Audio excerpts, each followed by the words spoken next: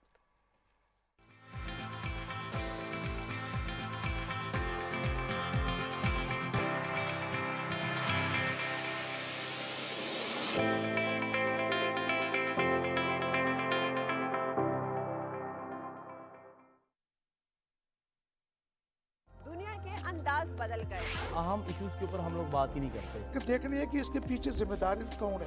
یہی ہے نا پرابلم کہ ہمیں پتہ ہی نہیں ہے کہ ہم نے اپنی بات کو رکھنا کیسے ہے. کیا ہم نے خود کو بدلا؟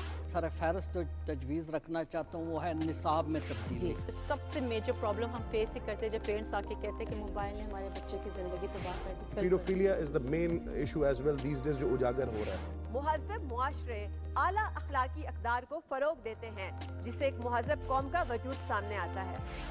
باہر کی دنیا وہی دیکھے گی جو آپ کا اصل چہرہ ہے. پہلے آپ تو دیکھیں کہ آپ اپنی ذمہ داری ادا کر رہے ہیں کہ نہیں کر رہے. وہ کون سے موضوع ہیں جن پر بات کرنا بہت ضروری ہے اور اگر ابھی بات نہ کی تو بہت دیر ہو جائے گی. جس سمت میں وہ لے جانا چاہتے تھے بدقسمتی سے ہم اس سمت میں بعد میں جا نہیں سکتے. دیکھیے پروگرام مہذب دنیا کے سنگ اپنی ہوسٹ سارا خان کے ساتھ صرف پی ٹی وی نیوز پر.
جی جناب, صبح پاکستان میں ایک بار پھر خوش آمدید. بریک پر جانے سے پہلے رضوان بات کر رہے تھے مددگار کے حوالے سے, مدد کے حوالے سے. ہمارے درمیان کچھ ایسے افراد بھی موجود ہیں جو کہ ہمارے لیے ایک دیکھا جائے تو رول ماڈل ہے, اور اس سچویشن میں جہاں پہ ہم دیکھتے ہیں کہ ایک ولنریبل کمیونٹی ہو یا کوئی ولنریبل انسان ہو اور اس کو بچانا, اس کو موب وائلنس سے بچانا, اس کو لوگوں سے بچانا اور سٹینڈ لینا کسی کے لیے, یہ بہت بڑی بات ہوتی ہے. یہ ڈیسیجن کرنا کہ کیا درست ہے اس موقع پر, اور اس درست کا فیصلہ کرتے ہوئے آپ اپنی جان بھی خطرے میں ڈال سکتے ہیں. اور پھر آپ اگر اس طرح کا فیصلہ کرنے کی یہ طاقت رکھتے ہیں تو یہی وہ فیصلہ کرنے کی طاقت جو ہے وہ آپ کو باقی تمام لوگوں سے ممتاز کر دیتی ہے, مختلف کر دیتی ہے, اور پھر اس کو اپریسیشن ملتی ہے نہ صرف آپ کو اس علاقے میں, اس شہر میں, بلکہ قومی سطح پر اور پھر ریاستی سطح پر بھی اس کو تسلیم کیا جاتا ہے جو آپ نے بہادری کا کام سر انجام دیا تھا. اور یہی وہ رد عمل ہے جو ہم چاہتے ہیں کہ ہم بجائے اس کے کہ ہر بات کا بر وقت رد عمل, جس سے ہم کہتے ہیں کہ مجھے صرف رد عمل کرنا ہے, کسی کی بات آ گئی ہے تو مجھے جواب دینا ہی دینا ہے, اس کے بجائے اگر جو ایکشنز ہیں ان کا ریئیکشن دیں, ہم رد عمل دیں, رسپانس کریں تو وہ زیادہ اچھا ہے. اور ہم دیکھتے ہیں کہ ایسے نوجوان ہمارے درمیان موجود ہیں, اور ہم بہت فخر کے ساتھ آپ کو بتا رہے ہیں کہ آج ہمارے پروگرام میں جانسن طارق موجود ہیں, جن کے بارے میں آپ نے سوشل میڈیا پہ تو دیکھا ہی ہوگا اور پڑھا بھی ہوگا, اور بہت زیادہ ان کو ہائپ بھی ملی. اور ان کو ہائپ کیوں ملی؟